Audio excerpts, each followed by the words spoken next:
Hey everyone, welcome to This Week in People. I'm your host, Lars Schmidt.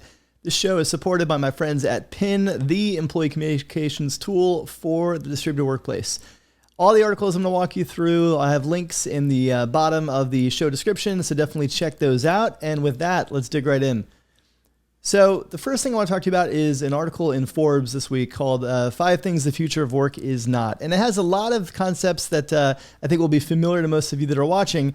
But interestingly enough, there's an area in here around developing talent as opposed to finding talent externally, and how that'll be a big focus in as we kind of navigate into what is next. And so I thought that was an interesting way of framing the idea of upskilling and reskilling our internal workforces rather than always having to buy, so to speak, from the outside.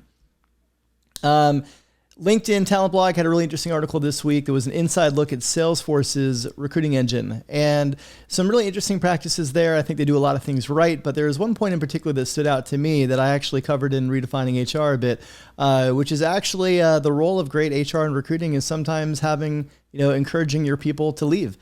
Sometimes the best opportunity is not within your 4 walls of your office or your home or whatever you are these days. So interesting piece there to check out. This is a really meaty report from Korn Ferry on why CHROs are actually CEOs, and it's definitely worth your time. I want to highlight a couple things here. They talk about this idea of empowered CHROs. I think a lot of the reference point they use in terms of the profile of a CHRO does align with the whole concept of redefining HR and modern people practitioners, but they actually have some interesting data comparing profile traits of CHROs, CEOs, and even other executive counterparts in the report. They get into some comparing and kind of leveling also with CEO and CHRO profiles and needs. So definitely worth your time to check that out. And similar approach, there was an HBR article that published within the last week on 5 challenges facing mid-sized CHROs. And it's a really good read, short read, definitely worth your time. Some of the things that I really liked about it, and it stressed something that I certainly see as vital to the future of the field, which is really building communities and peer networks. I think that is such a vital aspect of modern HR practitioners, but certainly leaderships. CHROs tend to be very isolated in their work, and you have to have that peer set that you can calibrate ideas from and, sometimes commiserate with. So really important article. Definitely worth your time.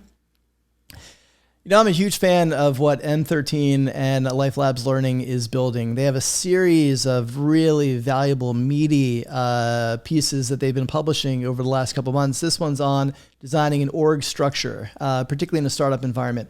What I love about these reports is they're not theoretical. They're tangible, they're real, they have actionable, practical tips for readers, and in many cases, templates you can download, which I love. We all need templates. So definitely check this out, bookmark it, do a deep dive, make space for this resource because it's got a lot of really meaningful and meaty impact for you and good takeaways. Takeaways and next steps, just like that. Last thing I want to wrap up with today, actually 2 things. One, so for those of you that follow me, you know that I announced 2 weeks ago that I'm going to be building a new cohort-based course. I'm a big believer in open source, and that means I build in public. And so what I want to do is actually share some of the results from the initial cohort survey that I shared. So within the 3-day window that I posted that, I had 105 applications, 105 people expressed interest in the course. They tended to skew over 60% were in the 5 to 15 years of experience range, which I frankly expected. So that was good to see. From a leveling standpoint, the vast majority were at the director and VP level, which is also something I expected, but was validated, I think, by the data. This, I think, will be interesting for all of you. So, I had a range of different HR and people, capabilities and competencies and skills, and asked, what would you like to learn about? What areas would you like to develop?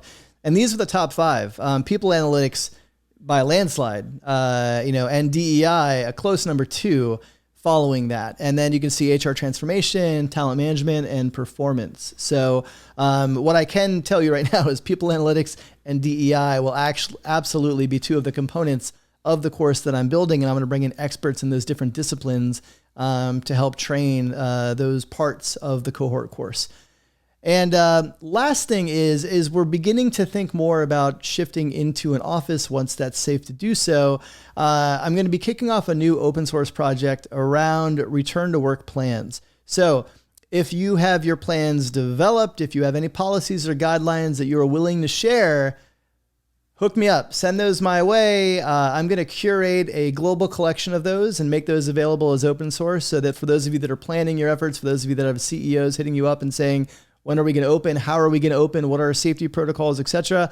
I'm going to try to get my arms around as many of these as I can and compile them in an open source document. So sharing is caring. If you have these plans, you're willing to share them, please send them my way and I will be sure to credit you and include those in the plans. And lastly, this is a public document, so please make sure you have permission to share before you do so. I don't want to get anybody in trouble for contributing to this. So that's a wrap for this week. I'll see you next week. Take care of yourselves, take care of each other, and until next time.